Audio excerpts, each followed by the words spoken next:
पहले लोग सिंचाई कैसे करते थे? रिंग वगैरह की सहायता से, है ना, या बड़े बड़े डंडे बांधकर उसको टेढ़ा बोला जाता था। तो टेढ़ा की सहायता से कुएं से पानी निकाला जाता था ना, और सिंचाई किया जाता था, जिसमें बहुत काफी लंबा समय लग जाता था। उसको आधुनिक समय में थोड़ा आसान बनाया मशीन। आज से 5-10 साल पहले पानी निकालने के लिए, कुएं से पानी निकालकर फसलों की सिंचाई के लिए एक मशीन हुआ करती थी, विलियर्स हुआ करती थी ना, जो कि मिट्टी के तेल या पेट्रोल या डीजल से चलता था। उसमें ईंधन की खपत होती थी, शोर भी बहुत करता था। उसको अभी वर्तमान समय में थोड़ा सा सुगम बना दिया गया, और उसके जगह में क्या गया? इलेक्ट्रिक मोटर आ गया, जिसको कि तुम लोग क्या बोलते हैं? टुल्लू मशीन बोलते हो ना। तो इलेक्ट्रिक मोटर है, उसमें ना तो शोर है और ना ही किसी प्रकार का ईंधन लग रहा है। कौन सा ईंधन? बिजली, इलेक्ट्रिक लग रहा है, लेकिन वह पेट्रोल, मिट्टी तेल या फिर डीजल की अपेक्षा काफी सस्ता ईंधन है, और सस्ता होने के कारण उसको लोग अभी प्रयोग में ला रहा है।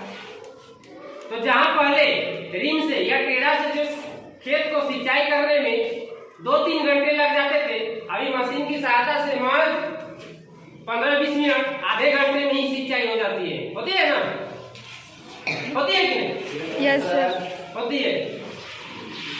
अब उसके बाद वर्तमान समय में सिंचाई की एक और विधि आ गई है, और उसके पीछे रीजन ये है कि मशीन से जो सिंचाई होती थी या परंपरागत सिंचाई जो होती थी रिंग वगैरह से, उसमें क्या होता था कि पानी मशीन से भी अगर पानी निकाल रहे हैं या रिंग वगैरह से भी निकाल रहे हैं, तो पानी को एक जगह निकाल कर गिराया जाता था। और नालियों की सहायता से खेत में पौधों तक पहुंचाया जाता था। क्यारी में जो पौधे लगे हुए हैं, क्यारियों तक पहुंचाया जाता था। इसमें पौधों तक पहुंचने से पहले नाली में ही बहुत सारा पानी क्या हो जाता है? बर्बाद हो जाता है, व्यर्थ चला जाता है। उसका कोई यूज है? नहीं है। उस पानी की बर्बादी को बचाने के लिए अभी वर्तमान समय में और उसको आधुनिक कर दिया गया। क्या? सिंचाई की एक नई तकनीक आ गई, जिसको कि हम लोग ड्रिप सिस्टम के नाम से जानते हैं। सिंचाई की आधुनिक विधियां 2 है, एक तो ड्रिप सिस्टम है और दूसरा स्प्रिंकलर सिस्टम है। ड्रिप सिस्टम में क्या होता है कि पूरे खेत में पाइप का जाल बिछा होता है और पौधों की जड़ों के पास उस पाइप में छोटे छोटे छिद्र होते हैं, और वह पाइप मशीन की सहायता से जुड़ा होता है। इलेक्ट्रिक मोटर या जो भी मोटर जिससे तुम पानी निकाल रहे हो उससे वो जुड़ा हुआ है। मोटर कुएं से पानी निकाल रहा है और उन पाइप में भेज दे रहा है, और पाइप में छोटे छोटे छिद्र जो है उसकी सहायता से पानी सीधे कहाँ पहुंच गया? पौधों की जड़ों में पहुंच जाता है। इससे नालियों में जो पानी की बर्बादी हो रही थी, वह पानी की बर्बादी नहीं हो जाती होती है, वह पानी की बर्बादी बच जाती है। उसका एक डेमो यहाँ है, आप तुम लोग को दिखाते हैं। सामने आ जाओ।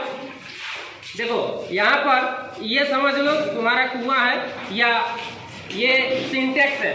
सिंटेक्स की सहायता से यहाँ पर ये एक खेत का ढांचा बनाया गया है।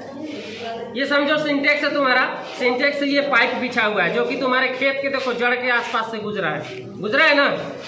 और इसमें देखो आसपास में जिस जहाँ पर पौधे लगे हुए उसके आसपास में देखो छोटे छोटे छिद्र हैं, जिससे कि देखो यहाँ पानी क्या हो रहा है? गिर रहा है ना। और ये डायरेक्ट क्या हो रहा है?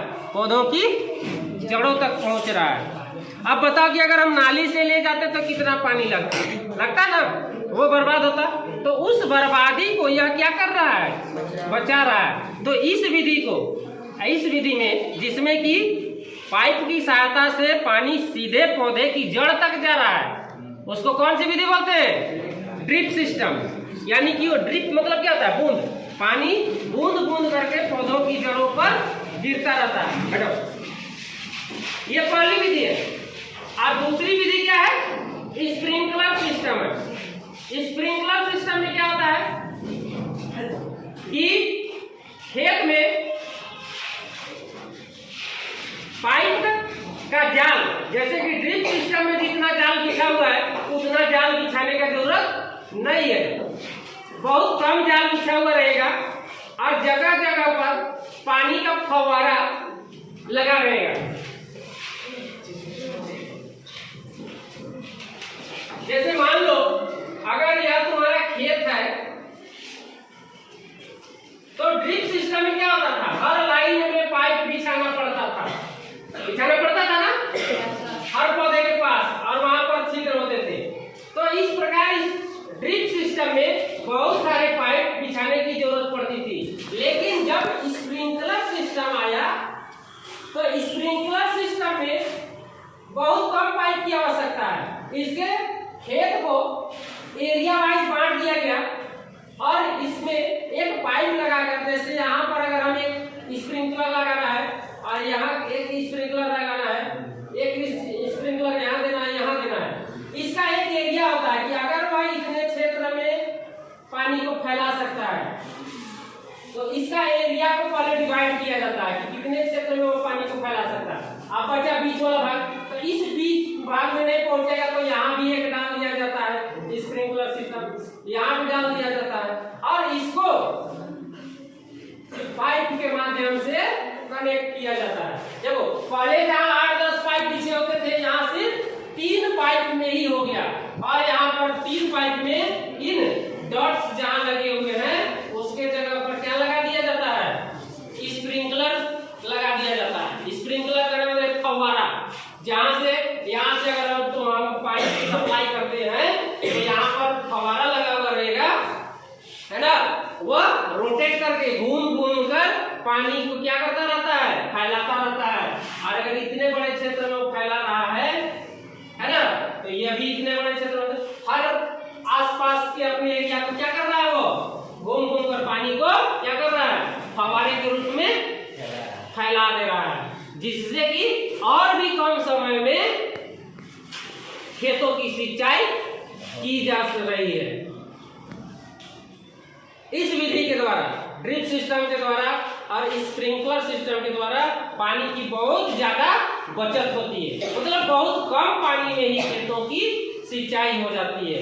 इसीलिए अभी के समय में ये सिस्टम, ये दोनों सिस्टम बहुत ही उपयोगी है, क्योंकि अभी पानी की समस्या ऐसी है, वाटर लेवल हम लोग का नीचे चल जा रहा है ना, तो पानी की बचत भी करनी आवश्यक है ताकि हम लंबे समय तक खेती भी कर सके, पानी अपने दैनिक जीवन के लिए, दैनिक मतलब दिन भर का जो यूज है उसके लिए भी हमें पानी पर्याप्त रूप से मिलता है। इसलिए पानी की बचत भी आवश्यक है। इसीलिए ये दोनों सिंचाई के तकनीक अपनाने की आवश्यकता है।